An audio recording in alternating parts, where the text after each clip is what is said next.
বাংলাদেশের সার্বভৌমত্ব নিয়ে ফাজলামি করলে তার মাপ নাই, টেংরি ভেঙে দিবেন একেবারে। যাই হোক, এটা হইতেছে পলাশবাড়ির রাধা গোবিন্দ মন্দির। শুধু মন্দির না, এটা আছে সুইমিং পুল, বাচ্চাদের খেলার জায়গা, বলা যাইতে পারে এটা একটা থিম পার্ক। এটা বাংলাদেশের সবচেয়ে বড় হিন্দুদের কালচারাল রিলিজিয়াস সেন্টার। কোনোদিন শুনেছেন? শুনেন নাই। ঠিক এই জায়গায় এটা সুবিশাল রাম মূর্তি হইতেছে। ভারতীয় সহকারী হাই কমিশনার উদ্বোধন করেছে।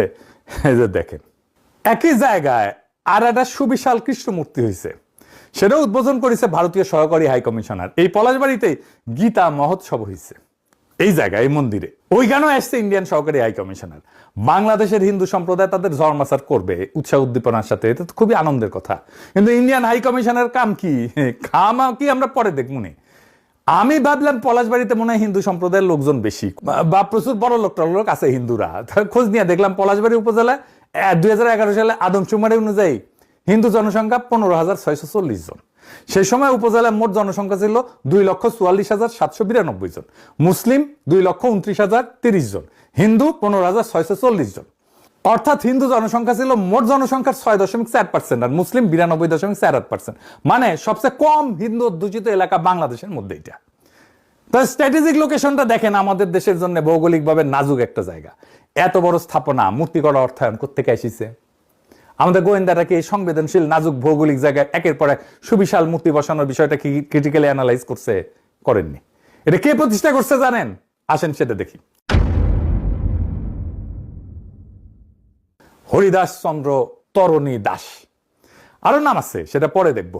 সে আবার বেশ প্রগতিশীল, অসাম্প্রদায়িক, দুস্থ রোজাদারদের সাহায্য করে। দেখেন, সে এই অঞ্চলে সব হিন্দু ধর্মীয় স্থাপনার দখল নিছে। দেখেন, শ্মশানের দখল নিছে, সেটা আবার প্রতিবেদন করতেছে টুপি মাথায় দিয়ে এক মুমিন মুসলমান। দেখেন, এই কেন্দ্রীয় শ্মশান ঘাটের নিয়ন্ত্রণ ভার তুলে দেওয়া হয় হরিদাস চন্দ্র বাবুর হাতে। আজ থেকে 15-16 দিন আগে এই কেন্দ্রীয় শ্মশান ঘাটের নিয়ন্ত্রণ হরিদাস বাবু গ্রহণ করেন। দেখেছেন, বেকাত্তর টিভি আবার নিউজ করিচ্ছে এটা নিয়ে। দেখেন, ভগবান শ্রীকৃষ্ণের বিগ্রহ, আর এটি পৃথিবীতে দ্বিতীয় বৃহত্তম, আর এর উচ্চতা হচ্ছে 53 ফিট। ভগবান শ্রীকৃষ্ণের বিগ্রহ যেটি 51 ফিট এবং আদি যুগে আমাদের যে আছেন 32 ফিট, এবং বিশ্বের সর্বপ্রথম সে অযোধ্য ভারতের মতো বাংলাদেশেই তৈরি হচ্ছে 81 ফিট, যা সারা বিশ্বের মতো প্রথম। এবং এটি আগামী জুলাই মাসে উদ্বোধন হবে। এখানে সূর্য মন্দির হবে 154 ফিট। হ্যাঁ, দেখেছেন, শুধু এই মন্দির তৈরি করতে 22 কোটি টাকা লাগিছে নাকি, আবার অন্য জায়গায় বলে 40 কোটি টাকা লাগিছে।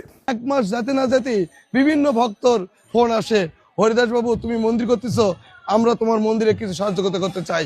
কেউ ইট দিচ্ছে, কেউ সিমেন্ট দিচ্ছে, কেউ রড দিচ্ছে, কেউ বালি দিচ্ছে। এইভাবে হাঁটি হাঁটি পা করে আজকে এই পর্যন্ত ভক্তদের অনুদানে প্রায় 40 কোটি টাকা খরচ হয়ে গেছে। ভালো কথা, টাকা আছে, খরচা করিছে, আমার কি, আমাদের কি, তাই না? কিন্তু যে করিছে তার বয়স তো কম, এত টাকা পেল কই? উই বলে তার নাকি রিসোর্ট আছে, ডেলি 2 থেকে 3 লক্ষ টাকা লাভ হয়। শুনেন, ওর মুখেই শুনেন। এই উৎসটা হচ্ছে, আমার একটা রিসোর্ট আছে, এটা হচ্ছে ময়মনসিংহ শহরে আমার একটা রিসোর্ট আছে। এই রিসোর্টটাতে প্রতিদিন আমার 2 থেকে 3 লক্ষ টাকা হয়। সাইবুর রহমানের ছেলে আছে না, এখন এমপি, ওনার একটা রিসোর্ট আছে, দুসাই রিসোর্ট নাম, বাংলাদেশের হাই এন্ড রিসোর্ট, মানে সবচেয়ে ভালো রিসোর্ট গুলোর একটা। তো উনি আসছিলেন আমার প্যারিসের এই বাসাত, এই দরিদ্রের বাসাতে আসছিলেন, ওই হাসিনা আমলে আর কি। তো উনার রিসোর্টে আমি গেলে যাইতাম মাঝে মাঝে, পছন্দের একটা রিসোর্ট। তো এটা আমি জিজ্ঞেস করছিলাম উনারে, তা আমি কইছিলাম যে আপনার লাভ কেমন হয় ওইখানে? তো উনি কইতেন মাসে টেনে মোটামুটি 50 লক্ষ টাকা লাভ হইতো আর কি। উনি নিজেই বলছেন ঢাকার রিসোর্টে সে 3 লক্ষ টাকা দিনে লাভ করে।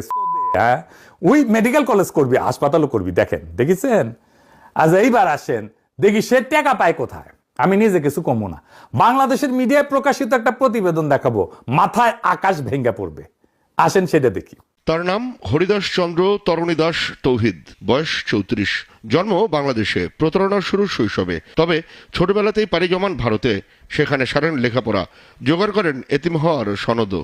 এরপর আবার ফেরেন বাংলাদেশে, প্রতারণা করে ডক্টরেট ডিগ্রিও বাগান।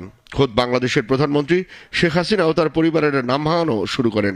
মাননীয় প্রধানমন্ত্রীর নিকট আত্মীয়ের পরিবারের সদস্যের পরিচয় দিয়ে তারা ভুয়া টেন্ডারবাজি করছে বা তারা চাকরি দেওয়ার নাম করে অর্থ আত্মসাৎ করছে। দেখেছেন, ওই হিন্দু না মুসলমান সেটা বড় প্রশ্ন না, প্রশ্ন হইতেছে ইন্ডিয়া থেকে ট্রেনিং নিয়ে আসিছে, গেছিল ছোটবেলায়, আসিছে ট্রেনিং নিয়ে, চাইনিজ ট্রেনিং নিয়ে আসিছে সোনা সোনা চালানের। এসির মিস্ত্রি আর সবজি বিক্রেতা ছিল। স্থানীয় সচেতন মহলের প্রশ্ন, 2018 সালের একজন সাধারণ এসি মেকানিক ও সবজি বিক্রেতা কয়েক বছরের ব্যবধানে কিভাবে শত কোটি টাকার সম্পদের মালিক হলেন? ওই থেকে এত টাকার মালিক হয়েছে, এটার উৎস হয়েছে প্রতারণা আর সোনা চোরা চালান।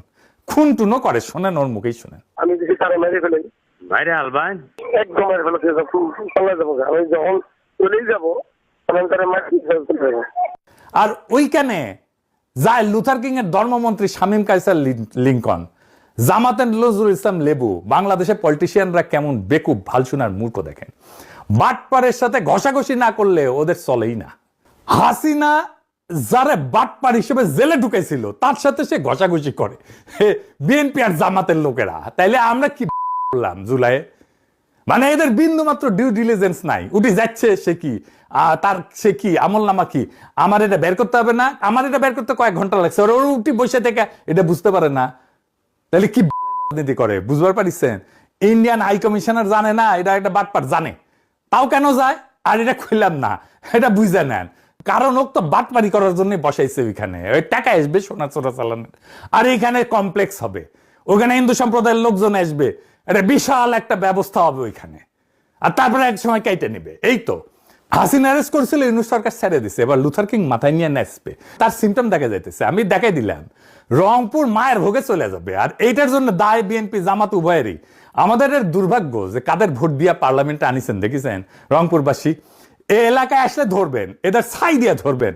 বাংলাদেশের সার্বভৌমত্ব নিয়ে ফাজলামি করলে তার মাপ নাই, টেংরি ভেঙে দিবেন একেবারে। যেই হোক তার। ইনকিলাব জিন্দাবাদ।